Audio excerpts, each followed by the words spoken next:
ಮತ್ತೆ ಮುನ್ನೆಲೆಗೆ ಬಂದ ಜಾತಿ ಗಣತಿ ಟ್ರಂಪ್ ಕಾರ್ಡ್. ಜಾತಿ ಗಣತಿ ವರದಿ ಬಿಡುಗಡೆಗೆ ರಾಜ್ಯ ಸರ್ಕಾರ ಸಿದ್ಧತೆಯನ್ನು ಮಾಡಿಕೊಳ್ತಾ ಇದೆ. ದಸರಾ ನಂತರ ರಾಜ್ಯ ರಾಜಕಾರಣದಲ್ಲಿ ಮತ್ತೆ ಕೋಲಾಹಲ ಸೃಷ್ಟಿ. ಸಂಪುಟ ಸಭೆಯಲ್ಲಿ ಜಾತಿ ಗಣತಿ ವರದಿ ಮಂಡನೆಗೆ ನಿರ್ಧಾರವನ್ನು ಕೈಗೊಳ್ಳಲಾಗಿದೆ.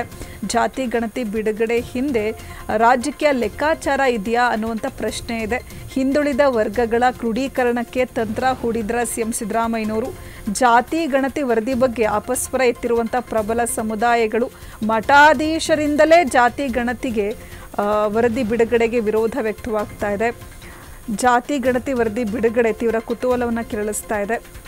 ಮತ್ತೆ ಮುನ್ನೆಲೆಗೆ ಬಂದ ಜಾತಿ ಗಣತಿ ಟ್ರಂಪ್ ಕಾರ್ಡ್. ಜಾತಿ ಗಣತಿ ವರದಿ ಬಿಡುಗಡೆಗೆ ರಾಜ್ಯ ಸರ್ಕಾರ ಸಿದ್ಧತೆಯನ್ನು ಮಾಡಿಕೊಳ್ತಾ ಇದೆ.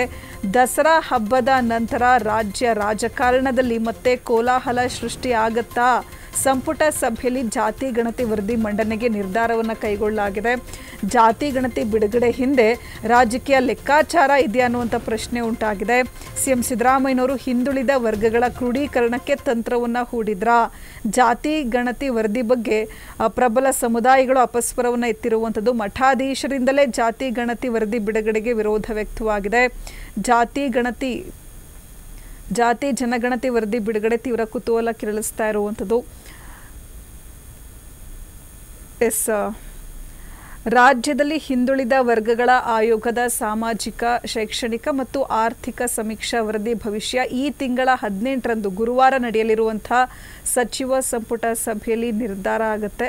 ಜಾತಿ ಗಣತಿ ವರದಿ ಅಂಗೀಕಾರಕ್ಕೆ ಒಬಿಸಿ ವರ್ಗದ ಪ್ರಮುಖರಿಂದ ಒತ್ತಡ ಹೆಚ್ಚುತ್ತಾ ಇರುವ ಹಿನ್ನೆಲೆಯಲ್ಲಿ ಸಿಎಂ ಸಿದ್ದರಾಮಯ್ಯ ಅವರು ಸೋಮವಾರ ವಿಧಾನಸೌಧದಲ್ಲಿ ಹಿಂದುಳಿದ ವರ್ಗಗಳಿಗೆ ಸೇರಿದ 30ಕ್ಕೂ ಹೆಚ್ಚು ಶಾಸಕರು ಹಾಗೂ ಮುಖಂಡರೊಂದಿಗೆ ಸಭೆ ನಡೆಸಿದರು. ಕೆಲವು ಸಚಿವರು ಸಭೆಯಲ್ಲಿ ಭಾಗವಹಿಸಿದರು. ಅಕ್ಟೋಬರ್ 18ರಂದು ಸಚಿವ ಸಂಪುಟ ಸಭೆಯಲ್ಲಿ ವರದಿ ಬಗ್ಗೆ ಸಮಗ್ರವಾಗಿ ಚರ್ಚಿಸಿ ಸೂಕ್ತ ತೀರ್ಮಾನ ಕೈಗೊಳ್ಳಲಾಗುವುದು ಅಂತ ಸಿಎಂ ಸಿದ್ದರಾಮಯ್ಯ ಅವರು ಸಭೆ ಬಳಿಕ ಸುದ್ದಿಗಾರರಿಗೆ ತಿಳಿಸಿದರು.